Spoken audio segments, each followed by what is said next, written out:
We are so back.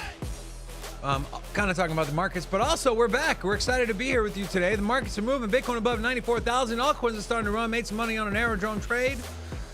Made some money on a Bitcoin short from 94.2 down to 93.6. What's the next play? What's the next move? And what are the best bets for the next 14 days? We're going to talk about that. And that's all I got, man. Roll the intro. Let's go. Hola! It's your boy Big Rob back in the house. Welcome to Sin City Crypto. So, if you're first time checking us out, we take old, boring, stale information. We do it in a better, more entertaining way than your traditional crypto channels. The other ones are boring. Here we are. A lot of movement going on today. I know a lot of you probably woke up this morning and saw Bitcoin hit 93,000, saw Bitcoin hit 94,000. It's like, is it going to hit 95,000? A lot of movements today, bro. Markets moving. Huge. Studios moving. The bowels are moving. Bowel movement. It's good. Okay.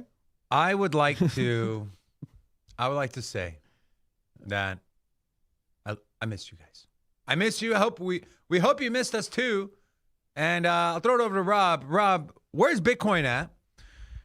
We saw it go up to 94. It's still there. Still 94? Kind of. Okay. 93.99. What is your feeling on this move here? We've seen, I feel like, a lot of manipulation over the weekend. $2,500 wicks, and then $2,500 wicks to the downside, to the upside, flushing out longs, flushing out shorts, and then it just settles in right where it was before it started moving. Volatilely. Is that even a word? Volatilely? Absolutely not. Okay.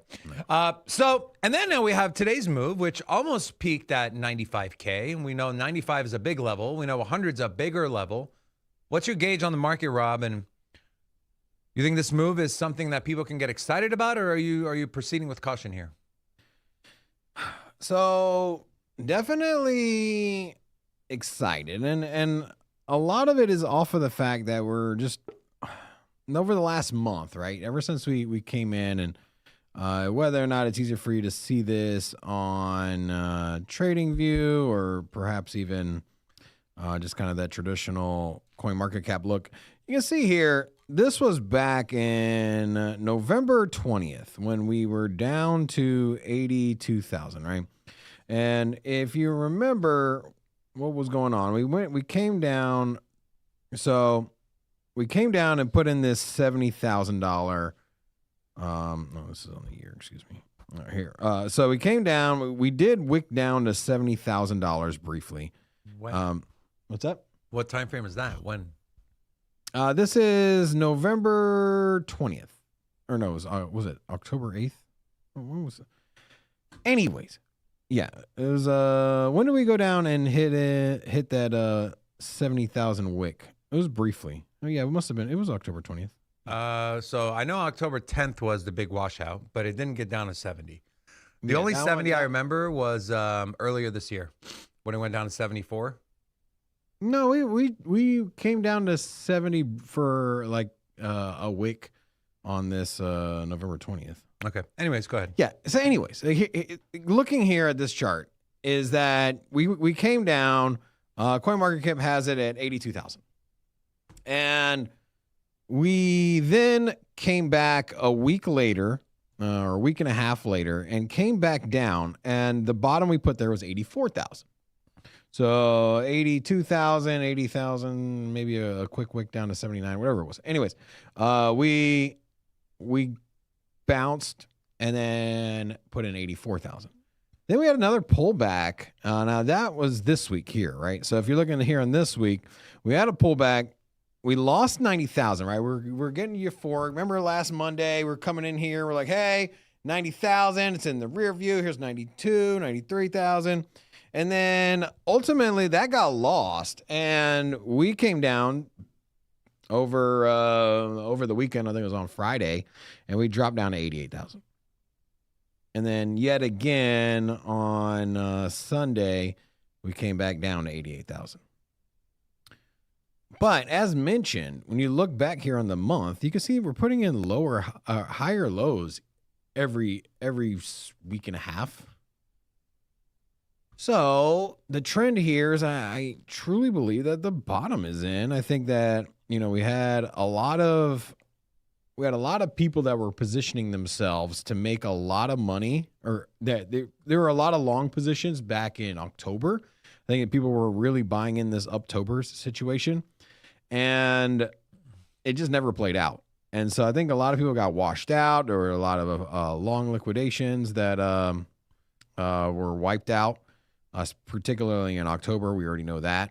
But we also got that again in November. And, I think that now the markets are just getting a little exhausted. And so here, you can see that we got a massive breakout. And the last time we've had this, we had one back here in December. And this is on the 1 hour. And so back on December 2nd, so a week ago, we saw another big move like this. However, it pretty much, rounded out and sold. But what are you thinking about here when it comes to Bitcoin's price? So I think that higher lows is what I'm seeing on the 1 month. What are you kind of looking at for the rest of the year on Bitcoin? I think we're going closer to 100K. So mine is very simple. If Bitcoin can stay and close above today's candle, $93,245.96, then I think we'll make another push up to that 96.5, 97.3K region. If not, then unfortunately, I think this bear flag will play out. This is Bitcoin on the daily. We had a attempted retest to reclaim this 200-day moving average ribbon up here. We failed. We didn't quite get there all the way. We had this little yellow X from Market Cipher, and then we dumped. And then we've been in this rising channel. So those together equals a bear flag. Now, invalidation happens for me at the 50% fib level. So we take our fib from the high here before it dipped. This is around 106.6, 106.7, down to the wick low of around 79.731. And our 50% fib level is $93,245.96. We are currently trading above that price level, but it means nothing if we cannot close above that price level. And so there is 5 hours, 18 minutes left of this candle. And if we can remain above $93,245, then we start to believe, hey, can we put in another higher high, another higher low? And can this thing start rallying and testing that gold pocket? Again, 96.5, 97. And then we talk about some confluence. 100K, big psychological number, is the number that MATIC, Force, a lot of the good traders are talking about. And also, it's your 786 level. Close enough. 100.9K is your 786 level. But to be fully confirmed, I would like to see 2 daily candles close above with strength and with increasing volume, which we're already seeing here. Although it's not a large spike in volume, volume is still increasing, as you can see on the bottom here. So if we can get that, we can get 2 to 3 candle closes above, I feel very confident in that we're going to make another leg up and potentially head to that 100K level. But that remains to be seen. We don't know what the market's going to do. That's kind of my base case. If we do not, if we come back, I mean, at the very least, talking about retesting the bottom end of your range here. Let me grab this and yank it out of the way. You're talking about a move back down to sub 90K to retest the bottom end of this range. And if this plays out, and I would say like the most bearish case scenario is if this bear flag plays out, we get a break to the downside, the measured move, and we don't always get the measured moves completely, but the measured move here would be $65,071. I don't know if that's likely. I do think we'll catch a lot of bids on the way down if it does happen. But I'm open to both scenarios. Open to retesting 100 and open to going back down to maybe low 70s, maybe a wick down to sub 70K. But again, I'd like to remain fluid. I like to just, be ready for whatever happens. I want to throw it over to Brendan. Brendan, I heard you got a trade set up for us, my friend. What you got? All right, so right here, I'm on XRP right now. I'm on the XRP chart here. Hold on, let me fix this. I just messed it up. I got a trend line going right here. It's a really good trend line. It had a really good bounces. It's had some wicks down to the trend line. It's looking really good.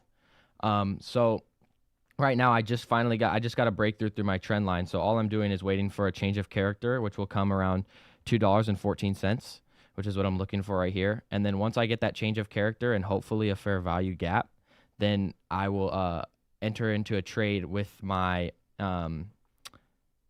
limit order in the middle of the fair value gap.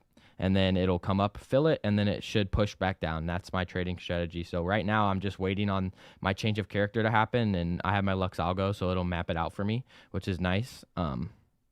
Yeah, so that's all I'm waiting for right now. But it's a good trade setup. It looks like it's going to push down a little bit based off of what I'm seeing. We came up here and made a high, and now we've been pushing down. So hopefully it'll continue in that trend, but that's what I'm looking for right now. Yeah, that looks like to me a little bit of a head and shoulders pattern, and then obviously, you know, rising channel broke to the downside. Any other trades you got going on, or you want to share with the people watching? I'm in a Solana trade right now. I got pushed through here on my trend line, and I got a change of character and a fair value gap. It's looking to the downside right now, which is okay. Hopefully it pushes back out, but it's close to my stop loss. It was a good setup, and if it loses, then it loses, and it is what it is. We move on to the next one. But yeah, hopefully this continues to push out of here. So this is a long you're in? Yeah. Okay. Yeah, I actually shorted Bitcoin this morning, and you guys know we've been working with Klein Funding on prop trading. And so if you're looking to get into trading and, well, you don't have the hundreds of thousands of dollars to put up, you can get into a challenge, or you can buy an instant funded account. There's codes in the description. There's a link. But I hit a Bitcoin short this morning for 350. Got in at 94,440. Got out at 93,714. I originally had my TP set at around 92.8. I saw a volume spike on the low time frame, so I decided to just take my profit, $350, pretty good. Did take some L's on an Aerodrome trade. This was, I think, last week or over the weekend. It just we saw the indicators flash. We saw. I mean, the setup was A1 for a long. It ended up going the opposite way. Hit our TP in multiple levels. It was a pretty large position, so it had to exit the position in what looks like 1, 2, 3, 4, 5, 6 different trades. Besides that, we're doing pretty good. Hitting 1,600, 470, 450. We had a $300 loss here. And so currently, we don't have any money to cash out because of that Aerodrome trade, but we're working our way back up. And so again, guys, if you want to get into prop trading, it's a great way to start. A cheap, cost-effective way. There's a link in the description. So yeah, I want to talk about these crypto bubbles here. And a very interesting thing I saw, and I don't know if you caught it or not here, but there's a lot of green and, well, one red, Rob, and the one red here is midnight, which is very interesting because I was like, well, my first thought was, isn't the token not redeemable yet? And so I went to the website, and sure enough, the redemption starts tomorrow. So my next question is, well, then who is dumping? And I don't want to throw out any names or make allegations here, but it's very strange. Rob, what are your thoughts? I'll say it. Just don't say it. Don't do it, man. There's no coming back. Say it. It's obvious, right? I mean, sometimes you see something, you're like, hey, if the airdrop isn't able to be sold by the people that got airdropped it, then who could sell a ton of tokens? Like, there's really only two people, right? It's the exchange / market makers, or it's the founders. Is there anyone else? It's not venture capital, right? There's no venture capital exposure to this? Not that I know of. No. And the redemption, it's not like you redeem it and you have all your tokens. It's a thaw, right? It thaws out like that turkey you froze last Thanksgiving because you bought too much turkey. And so the way it works is they go in quarters, and it lasts 365 days. And so you have your first thaw that begins, and you get randomly, you get your days random. So if you get it on the very first day, which is the 10th, Then 90 days after the 10th is when you would get your second thaw. Your other 25% would be released. And then 90 days after that, your other 25% until 1 year later, you have 100%. So the idea is we don't want everyone to get their tokens and be able to dump them all at once, except if you're the founders. To some degree, I kind of understand all the money, the resources, the time, the people that were needed and were spent to get Midnight up, to get Midnight going. These people have to be compensated. I get it, right? And so it's not like we can't sit here like, would you do that for free? Probably not. Okay, so we can't expect people to do things like this for free. And so where do they get their money? They get a token allocation, and then they sell their tokens for fiat currency, which is what they spend in their everyday lives. So I'm not at all, it's just very interesting. And I don't know, I would be careful because as more of these tokens become unlocked, assuming a lot of people are probably going to sell, we don't know the exact number or the amount. Yeah, they're going to sell. Airdrops never do well in the short term after a launch. It's just the reality of it, right? You got a lot of people that all of a sudden just came across some money or came across some value, and they're just going to end up dumping. Now, with that said, there's a lot of examples where airdrops have been very successful. Jupiter and Uniswap. These are Hyperliquid was successful. Yeah, Hyperliquid. The list goes on and on. So I'm not saying that the project is trash or that, hey, you should never buy. But I mean, even in the most successful projects, with the exception of maybe one, you pretty much see the same playbook, right? Airdrop, maybe an initial price rally within hours or days or maybe the first week or two, and then ultimately get a big sell-off. And it's just the name of the game. It is what it is. And Midnight is interesting because it did rally a little bit in the first 30 minutes it was out. And so you could sit here and say like, hey, it rallied. It went from like 8 cents to 11 cents and then ultimately sold down. But that there's not enough. There's not enough liquidity in the order books, I'm sure. I mean, there's a lot of exchange listings. You got Bybit and what are them? You got a lot of them, dude. Yeah. You got Bybit, Kraken, KuCoin, OKX. So it's got a big, it's got a large amount of exchanges. If the founders are feeling heat, they could simply say, hey, what we're seeing is shorts on trading. Perhaps there's a perpetual action here where people are expecting the airdrop to, people to sell the airdrop, so they're front running it and selling it down. It could, in theory, not be. And then she asked me what my favorite. Oh, sorry. It could not be founders. But I just think that sometimes just the obvious elephant in the room is what it is. Yeah. Maybe it's not Charles Hoskinson himself sitting behind the desk selling. Maybe it's someone in his foundation or somebody he's close with or somebody on his team, or maybe it is him. I don't know. Who knows? Maybe it's Magic. Maybe it's Magic. Yeah. Hi, Magic. How are you? Welcome back to the channel, man. I'm good, man. How are you guys? Good. We're excited to have you. In honor of you, Magic, because you're such an amazing trader, I'd like to share this video posted by Cold-Blooded Schiller. Don't worry, he's not shilling anything. It's just, let's take a listen. And then she asked me what my favorite position was, and I said longs on NQ after price sweeps an hourly low instead of a 4-hour bullish fair value gap with an inversion to the upside targeting an unfilled 5 or 15 minute. And she blocked me. Does that ever happen to you, Magic, when you're trying to spit some game at a lady and it goes the wrong way? No, I know better. Fair I know enough. a lot. I know not to do that. I So feel like it's something Rob would definitely do for sure. Right, Rob? Yeah. Yeah, cool. Magic, I'd like to start off by asking your opinion, Magic. This rally, we've seen some fugazi price action over the weekend, right? We've seen weird-ass wicks up, liquidate long or shorts, and then weird-ass wicks right back down, liquidate longs, and the market just settles right where it was. And this all You happened. say weird. This is normal crypto behavior, bro.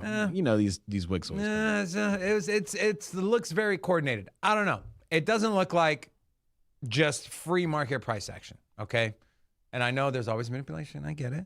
But Magic, What are your thoughts on that? And what are your thoughts on this pump we're seeing today up to 94, wherever we're at today? Should people feel excited? Should people feel cautious? Is this a step in the right direction, or is this a perfect time to giga short Bitcoin and make a lot of money? I don't know if it's a perfect time to short just yet. I think that we'll probably see a little bit higher on the rally still. So how much higher do you think? In terms of the I just ran the stats on this for the group. Let me pull up my handy dandy spreadsheet. Yeah, there we go. God, I got to get glasses. I'm getting old. Me too. Rob too. So let me share my screen so that I'm not just like talking into the camera and people are going, what's going on here? When you said Wix, by the way, it doesn't bother me. I'm looking at the monthly. It looks pretty normal to me. But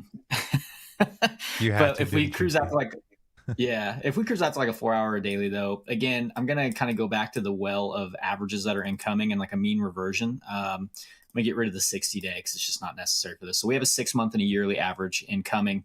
I did run the numbers on these going back to when I consider price action to be back testable, which is about the $1,100 all-time high back in like 2013, 2014. When you have a zone like this that incomes on a new year, it is an 83% chance that you are going to come in contact with it within the first quarter of the next year. So we would expect in January, early probably within the average is 20 days, to be reaching $98,000 to $100,000, or maybe even exceeding it and coming back to it. However that happens to play out. The average open between the price and this these averages is anywhere from 3% up to as much as 12%. So now we're expecting Bitcoin to be somewhere between $95,000 and $89,000, and it's really not saying much. It's just letting you know that the next 3 weeks, I'm really not expecting anything too crazy unless we break 100K, and then I'm going to be looking for the back test of that region afterwards. So I think that you could see a range play out here. The only times that it did not come in contact with this over those 2 instances that where it failed to reach it, price went the opposite direction in a hurry, and it just never came back to it. So one of those things where, we would expect the trend to really pick up steam in whatever direction it's going, whether it's up or down, if that was the case to play out. But in a nutshell, I think that you could see, 98 to 100K, and price is probably going to float around this region up until sometime next year. That's kind of been my base case. So again, don't be afraid to trade support and resistance. And, bringing that up, I actually tagged the box here. You guys can see it in my object tree. It says box SEC 12.2. That's from last week. We said this is our support region, and that's pretty much where you're hanging out at. Like you can see on a 4-hour basis, you had no closures, just some SFPs that were coming in there. This box was comprised of the monthly open and the previous week EQ, which brings us to where we are currently in the week. And our previous week EQ from last week to this week actually is only separated by about $100. Just kind of what that's telling you is we're really range bound. No one's surprised to hear that. But the trade setup was along, and the reason it was is because you held the previous week EQ. So what that means is, since we expect to at least take the high or the low of the previous candle, you can see we do it in almost every single week. Only 10 times a year does it not. So you're looking at a little bit over 80% likelihood to always take the previous week high or the previous week low. One of the two is going to happen most likely. So we took the previous week high. If you were just to box this off as like a channel, like just very simple, you don't even got to put levels on the chart.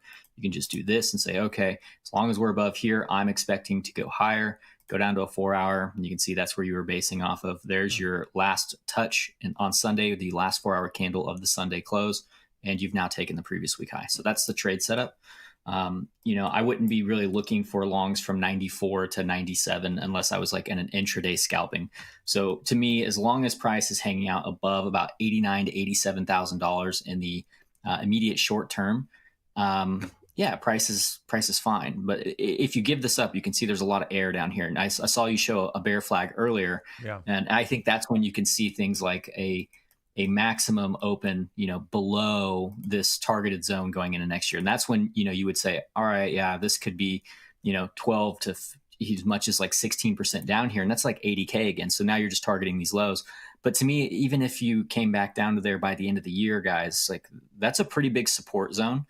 And I would still be looking at that as opportunistic, just to take it back up to these averages again. So not to, oversimplify and bore people out of the market here, but I don't think this rally is going to materialize anything too exciting. What I will say is, if you wanted to know where to get excited on it, we're out on the monthly chart. We don't have very many monthly inside bars, just like we talked about weekly. We're living inside of last month's price range. You can see we haven't taken the low. We obviously haven't taken the high. If you were just to kind of group it off and have it as a high and a low, and I like to mark things out so people can see it: previous month low, previous month high, previous month EQ, right here. It's just a 50% mark. Getting back above, $95,000, $96,000 is actually material, because it gives us a higher probability of making a new high. Now, I believe this month will probably end on an inside bar unless there's a formal breakdown. But to me, you're probably living between this $88,000 and $95,000 range. So I would just trade that, knowing that going into next month, the last time we had one of these is over here, right? So we had an inside bar right here after this move out, and then we promptly took the highs, right? So we know we're not going to get two in a row on those. It just really doesn't happen. So that's where I'm at. I think this will be an inside bar month, and those generally are pretty boring. So sorry to be the bearer of bad news. But it sounds like, Magic, it sounds like if it is an inside bar month, then the next month is going to be bullish. Yeah, you're taking the high or the low of the previous month. It could be bullish. It could also be bearish. Yeah. It could go either way. I'm of the belief that until we're back above 100K on like a resounding weekly basis, that you're probably heading down. The higher time frames are not looking great.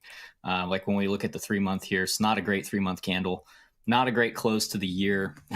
So, however you want to feel about that is how Definitely you feel. But disappointing Q4 for being in the position that we're at for a bull market. And unless the bull market is the top is behind us, which I know you've alluded that there is a possibility of that, or that you look at it as a realistic possibility. I don't write it off. I do think that we're going to see more all-time highs in Bitcoin. I do think that the top is going to be stretched out further, and I think a lot of that comes because we haven't seen that euphoric run-up on Bitcoin's price as far as what we've historically seen back in 2021, back in 2017. I don't really consider 2012, 2013, but anyways, when markets get very bubbly, the bubble expands very quickly and then pops. We've had nice, steady, sustained growth with pullbacks here and there, which is kind of what you're looking for in a bull market, right? And you don't really get a change or a reversal unless, at least historically with Bitcoin, until you get this euphoric top. And maybe we don't get the euphoric top. Maybe we trade similar to like gold did for that 12-year span where it just chopped sideways and grinded up very, very slowly. That's a possibility. I mean, I guess you can take anything into equation, but my personal self is I think that we see rate cuts come down. We see the overall macro economy flourish. I think the S&P 500 will get very euphoric, and I think the NASDAQ will do well. I think that Donald Trump will assign a new Fed chair that he will likely instruct to aggressively cut rates. I know he's said as low as 1% to 2% immediately, and so I wouldn't be surprised to see that. I think that it might shake or jolt the markets initially, but I do think that you'll get a very favorable and speculative investment market, and I think a lot of that will go to crypto. Also, disappointing Q4. I think that we'll see a rally perhaps next year. What's your kind of overall macro outlook? And I know we talked about just now the end of the year, 100,000. Are you still on the fence for the top of Bitcoin being in, or are you a little bit more optimistic now? I'm not really optimistic till we're basically back above 100K. I think that, we see the same move every bear market. And I hate that it's the same move, because I was one of the people that said eventually the 4-year cycle is going to break. It doesn't make sense to keep playing this over and over exactly the same way, because people are just going to catch on. The markets can't be that simple. It's just unfortunate they have been. And maybe that's the trick. But so for me, macro wise, like the SPX looks good. The only issue I have with it is traditionally when the SPX and assets like that top, if we go back and we look at Bitcoin cycles, typically they top after Bitcoin. Like in 2021, I believe it was like 40 days after. So we're past that window now, but I think the one before that was like 59 days. So we could see things like that. I think rate cuts will come down after Mr. Powell is out. I don't think he's going to do anything drastic before he leaves. So to me, liquidity's dried up. I mean, I don't think the bear market's going to be like crazy as of right now. It could be. I mean, anything can happen, but for now, I do still stand on I'm 60% in favor that the top is probably in for Bitcoin. 40% saying, hey, anything can happen. There certainly is potential for like weekly bullish divergence, things like that. But you really need to see signs of strength. And those are things that when people were, still bull posting in the last bear market, just weren't ever actually appearing. They were getting excited at the bounces, but the bounces never actually did anything material. So I need to see Bitcoin kind of do something to change my mind. And I don't keep a close eye. Like, I think Dave told me just to pick a couple things to look at today outside of Bitcoin. And I think it was Aerodrome. He had texted me. And I was going to go over some traditional stocks for that. So I do have traditional investments, it's really counterintuitive that I was buying stocks while I was going short on Bitcoin. What the hell, It's man? kind of a weird Trader. Well, I mean, they're setups. I know Trader. they're setups that we talked about, but it's one of those things where it's like, there was a part of me going, oh God, this is hard to do. But at the end of the day, I think every chart should be treated individually to a degree. I don't, you guys know me, I'm not a correlation trader. So, I took those positions, even though it was kind of rough to do. So, that's all I'll say is like markets are going to diverge from each other occasionally. And so that correlation, if you're relying on it as a trader, eventually it will break. I'm sure there will be a mean reversion back to it. But they come and go. So trade the charts for what they are. Like right now, the SPX looks good, although you did sweep previous month high here. So, my favorite on that one. But my favorite chart magic is the liquidity, the M2 money supply and Bitcoin. It moves. Yeah. And look, I've shared that chart and I've said, wow, right? And now you look at the chart, it looks like this is going this way, this one's going that way. It looks like one of those people with the eyes, one going this way, one that way. Like you don't know which eye to look at. Is it going up? Is it going down? But you brought up Aerodrome. If you want to queue up that chart magic, I'm just going to go over and kind of give people a fundamental thesis on why I am bullish on Aerodrome. And we can go to you for the TA. And Rob, feel free to chime in at any point here. Aerodrome is sitting at number 82.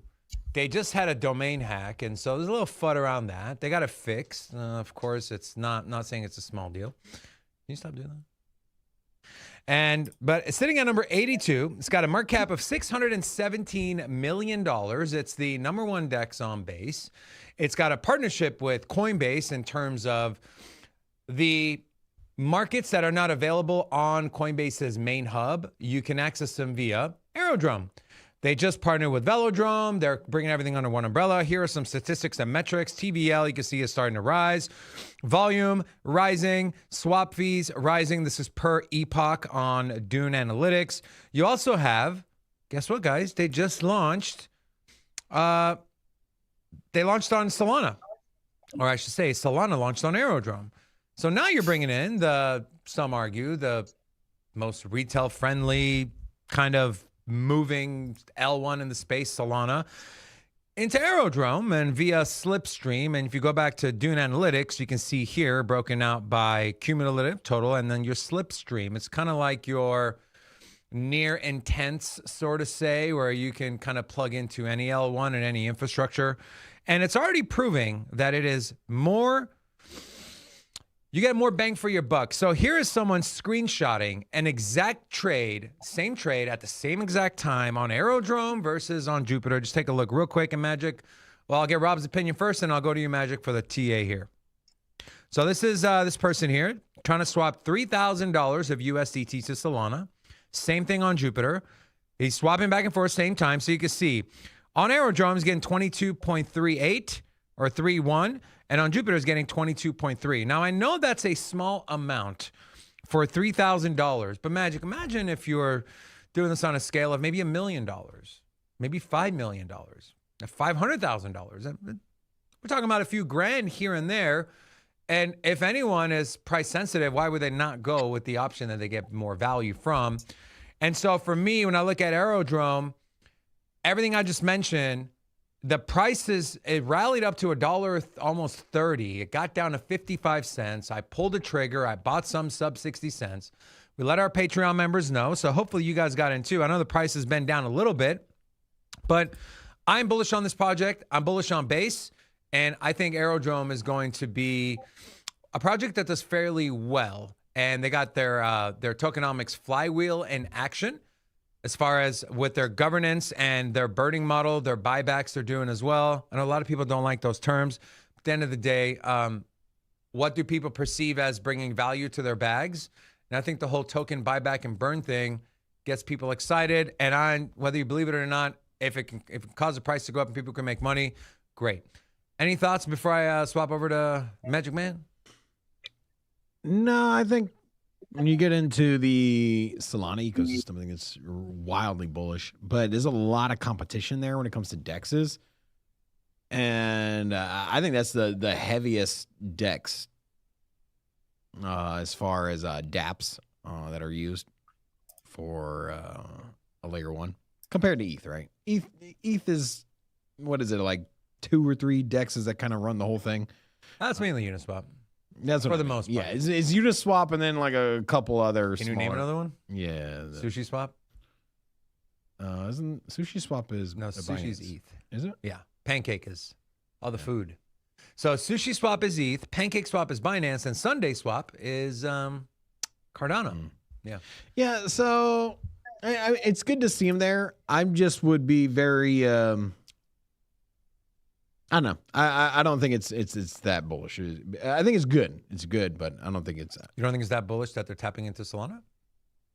And they just show that. And the thing is, a lot of competition there, right? But is everybody gonna hang up their Jupiter? But here's the thing: they just ran a test, and they're already getting better results than Jupiter is. And so you can argue, people see that, they say, "Wow, let me try Aerodrome instead of Jupiter." I'm just analyzing it from a price perspective, right? And I think that price is correlated to users and utility and how many people own TVL, and that it all has it all fits its own little narrative, right?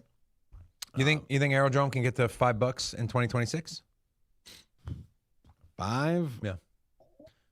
That would be I mean, can it? Yeah. Would I put my money there? No. I think if I had to put, for a bullish scenario, what I think you would see would be like $3.15, $2.85. I think that would be a progressive, forward-thinking, optimistic That's look. almost a 5x from here.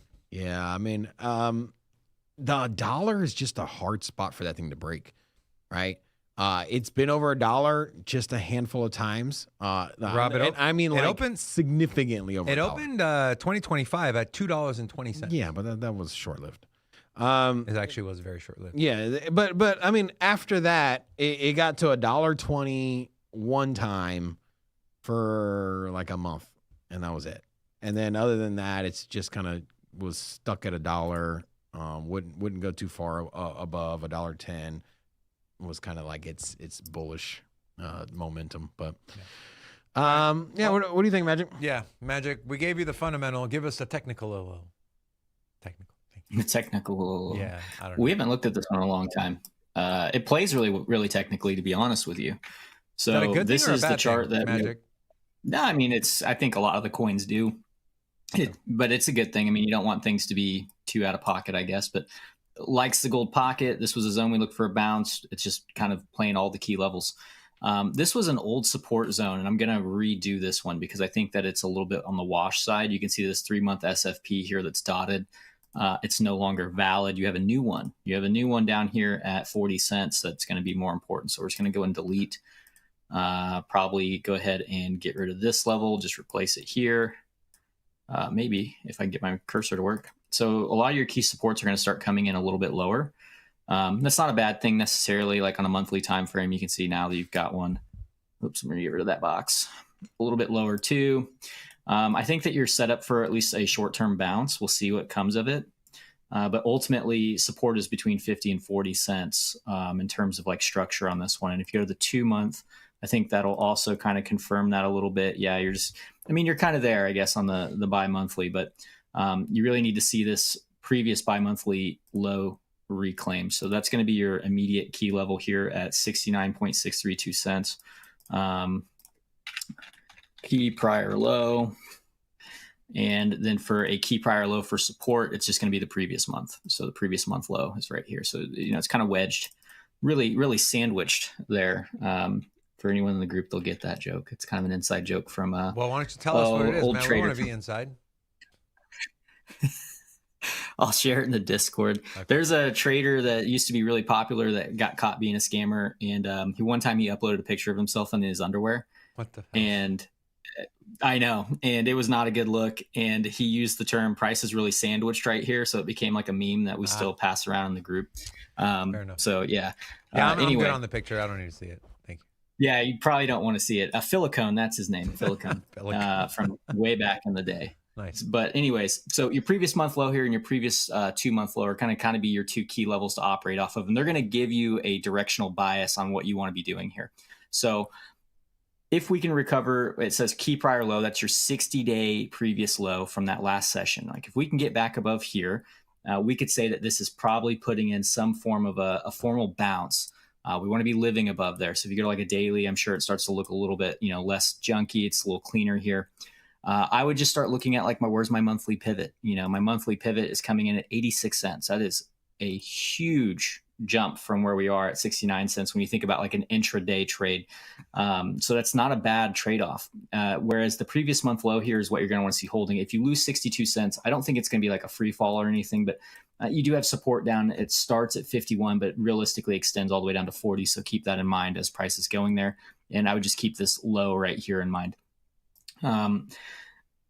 If you don't see the recovery here, which I think it's setting up to try to, it looks like you have some bull div just kind of like forming here on the daily. So I'd look for this to try to put in a meaningful bounce. Now, when I say meaningful, I just mean percentage wise.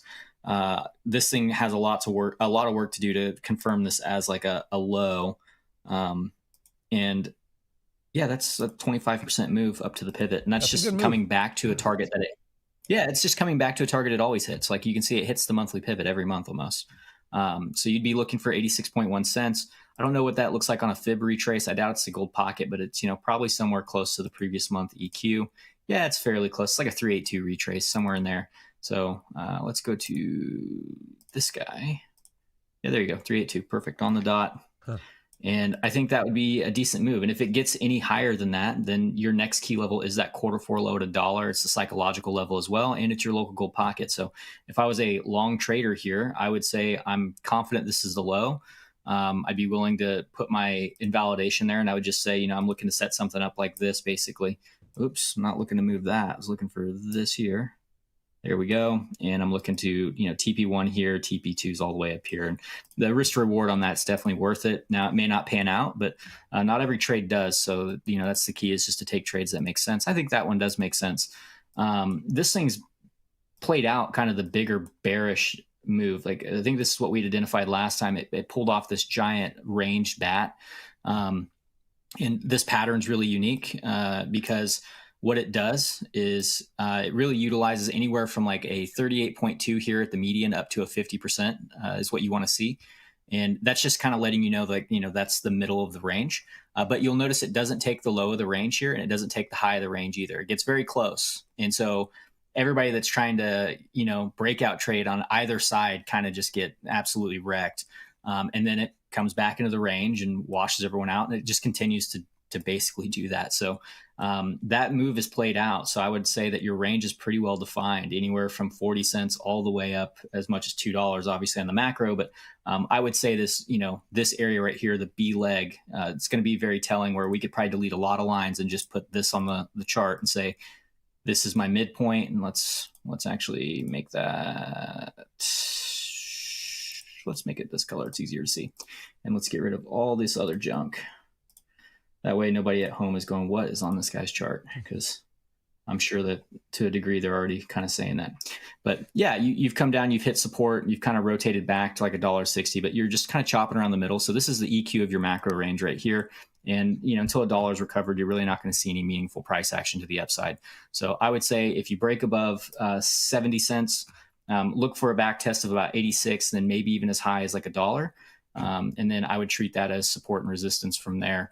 If this does fail to make that move, your higher time frame support is just beneath you, so you'll have another opportunity and another crack at trading this one. So, yeah, it's actually not bad. Not a bad setup at all. Beautiful, man. That was very thorough, Magic. We appreciate you. We thank you for coming on the show every single Tuesday. Tell people where they can find you. Yeah, Twitter, Twitter or the Discord. Yeah, okay. Twitter or Discord. You know the usual. The usual. Okay, so I got Magic's. I have Magic's here. I'm gonna drop the link to Magic's Twitter, and then there we go. So we have his Twitter and his Discord as well. If you enjoyed Magic, he's an amazing person. He's a great trader also, and so if you want some more info, hop into his Discord and then definitely follow him on X. Magic, we appreciate you as always, man, and we'll see you next week. Thanks, guys. See you. Take care. Man. There's a lot of action going on in the altcoin space. So wanted to kind of go through what we're seeing, right? You might be asking yourself like, hey, Bitcoin has a very strong rally, right? We went from essentially 90,000 to 95,000. I was actually just asking myself that.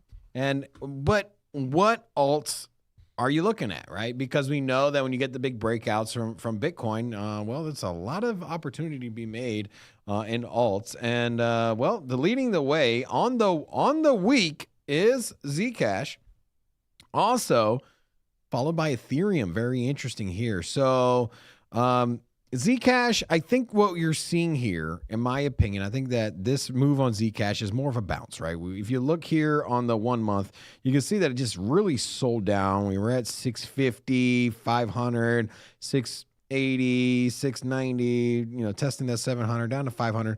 We just lost a lot of this, right? We were down to $300. And so I think that what you're seeing here is a bounce, but I don't feel very confident that this is going to continue.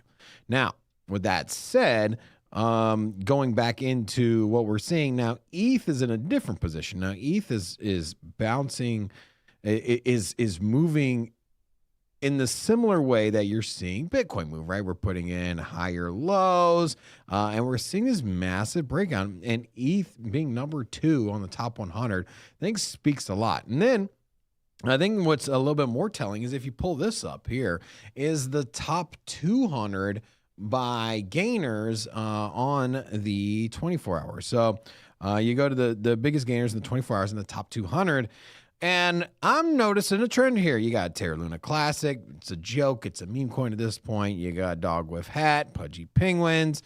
Horizon, this is a ZK roll-up play. We'll just put that on the back burner for now. But a lot of meme coins coming into the fray here, and you go a little further down the list. You got Floki, Brett, even Fart Coin, which I was highlighting. Let's take a quick peek at Fart. And for this, I was telling you guys about this. It was at 36 cents, 35 cents last week, earlier last week. 30 cents. Was it? Yeah. So. Yeah, I think what you're seeing here, also back to the biggest gainers, Dog with Hat number 2. So this right here is signaling to me that you're seeing meme coins. This is a Solana ecosystem. I think Fart Coin's probably number 2 or 3 on those. I don't know. I think that I've been trading a lot of that, and I feel like it's likely going to rally well. So anyways. What I'm taking away here is that meme coins and Solana ecosystem are running. Leading the charge is ETH, which I think is just a great signal that altcoins are going to do very well. Also, Cardano, number 2 here on the biggest gainers. for the 24 hours. And so, Cardano's up 10%. So I don't know what will materialize right now. I don't know what I would go full stop, DGen all in, ride some longs. I don't know which one is the sector. I have a feeling though,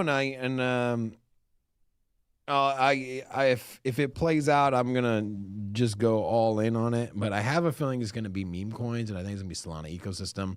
Yet again, I don't see a reason that ETH ecosystem is gonna be the one that these are gonna rally. There's also another one that kind of popped in, which is kind of interesting. If you look at this build on, this is something that kind of caught my eye. On the 1 month, this is up from 13 cents to 23, originally launched as a meme coin. So they have the base token here, and this one is on Binance Smart Chain. It was supposedly like the mascot of Binance Smart Chain. It's like the lion thing. Anyways, the interesting thing here is that they have a utility token, right? And so if you think of like VeChain and then VeThor, or there's a lot of projects out here that have a token that they use to pay developers. You always pay in your native token, right? The miners or stake pool operators, whatever it is, just historically. Now, for everything that they're paying, they use a stable coin. It's a USD1. And so it's a native stable coin that's in their own ecosystem. That's the World Liberty Finance stablecoin. USD1. Yeah. So, which interestingly enough, they were the first trading pair for the USD1 on a DEX. I don't know. I mean, it's interesting. It's a different mold of meme coins. And so currently sitting at market cap number 150, it has seen a pullback this week. And so very strong performance on the month. As mentioned, it went from 13 cents. And, here on the week, it's still up 16%. But we did see a little pullback. I mean, it was at 26 cents. It's currently at 23. Binance Smart Chain has been heating up. We've seen a lot of things kind of firing up here. So I don't know, dude. I think that this tied in with the stablecoin narrative. Now, the stablecoin wasn't launched by Build On. Just clarify, it's not theirs. But a lot of integration there. And I kind of like that business model, right? Where, hey, your developers, your gas fees or whatever it is, your fees are all paid in the stablecoin. It reduces the sell pressure down on the Build On native token. So I don't know. Something to keep an eye on. I've just, there's a couple things that I've been keeping my eye on. And then also, if you look at the biggest gainers on so this is once again the top 200. Hold on, real quick. Yeah, what's up? As you were talking, I was on their website. I think, because I'm sitting here and I'm like, okay, what would be my thesis, right? Why would I buy this coin? And it's very simple. If you think World Liberty Finance and their stablecoin is going to gain market dominance, then I think this is a good play. I mean, you look at this website.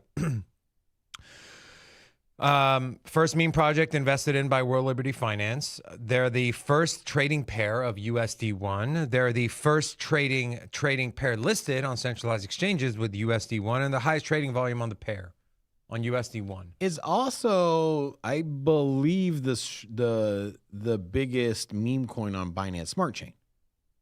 And so there's that too. I don't know about that, but maybe. Yeah, I mean, I don't know if there's any top 200 meme coin on Binance. Yeah. And so if you're bullish on Binance, you're bullish on meme coins. I don't know, man. I would this one has that kind of vibe, bro, where I feel like you could see something like this rallying, and then once it's in the top 60 or 70 or whatever it is, everyone's kind of looking in hindsight and talking about what it is. Like, oh, wait. And that's when you sell it. They got the World Liberty Finance, and it's a stable coin. The same conversation I just had. And that's when you sell it. But now, like, everyone's saying it. And so, yeah, and that is exactly when you sell it, right? Yeah. Very similar to what we saw out of what was the perp token? Aster, yeah, on Binance. Once everyone started figuring out what it was, like, oh, it's a perp on Binance, like, oh man, it just rallied. Like, once everyone finally figured out what it was, it topped, right? And so, yeah, there's that. Then lastly, I'm just gonna circle back here. Biggest gainers on the week, top 200, leading the charge: Terra Luna Classic, FTX. I don't know, dude. So this is really, and then here's the build on here as well. Fartcoin up. I mean, look at the top 10 here. First of all, Ethereum's in the top 10 for the top gainers in the week out of the top 200.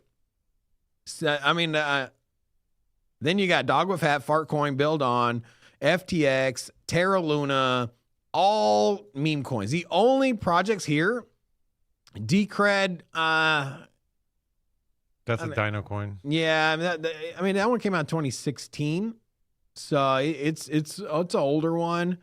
That one is like a decentralized proof of stake / proof of work. It's like a hybrid thing.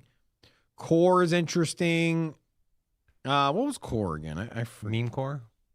No, just Core. Oh, I think it's a Bitcoin play. No, it's not Bitcoin. EVM compatible. I don't know. Oh, they solved the blockchain trilemma. Here we go. Everyone's done that. Congratulations. Welcome to the club. Nice. So yeah, I what I'm seeing here is that meme coins are gearing up. I think we're gonna get a big move out of them. I'm very bullish on Fartcoin. I'm not trying to be funny here. I genuinely think this thing is going to. My last kind of call here. You look on the 1 year. I think we got a big reversal coming. I think you're going to see another one of these here. I think that we saw this back in early part of the year down to 30 cents. It rallied to $1.50. Well, hopefully it doesn't shit the bed. Yeah. Don't shard on us, bro. Do we have that sound effect yet or no? No. Nice. I guess I'll just keep asking for it. All right. Hang in the chat. We're going to redirect you to the trading stream. Me and Brennan are going to break down some charts. See if we can put in some trades live. So come join us. And I think like 5 minutes. So just hang tight. Roll the outro, please. Want to thank you all very much for tuning in. We love you. We appreciate you. And we'll see you in 5 minutes. Sin City Crypto. Cash is Cuvée. Yeah.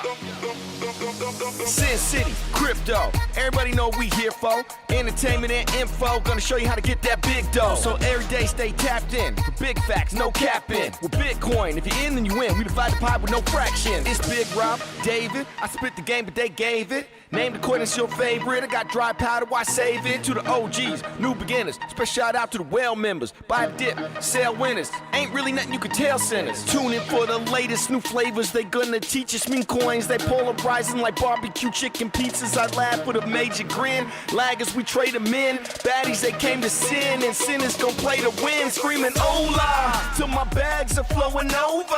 Hold ya to the moon and to the solar. Won't I? Don't be letting FOMO control ya. It's over when the finger tornado close ya.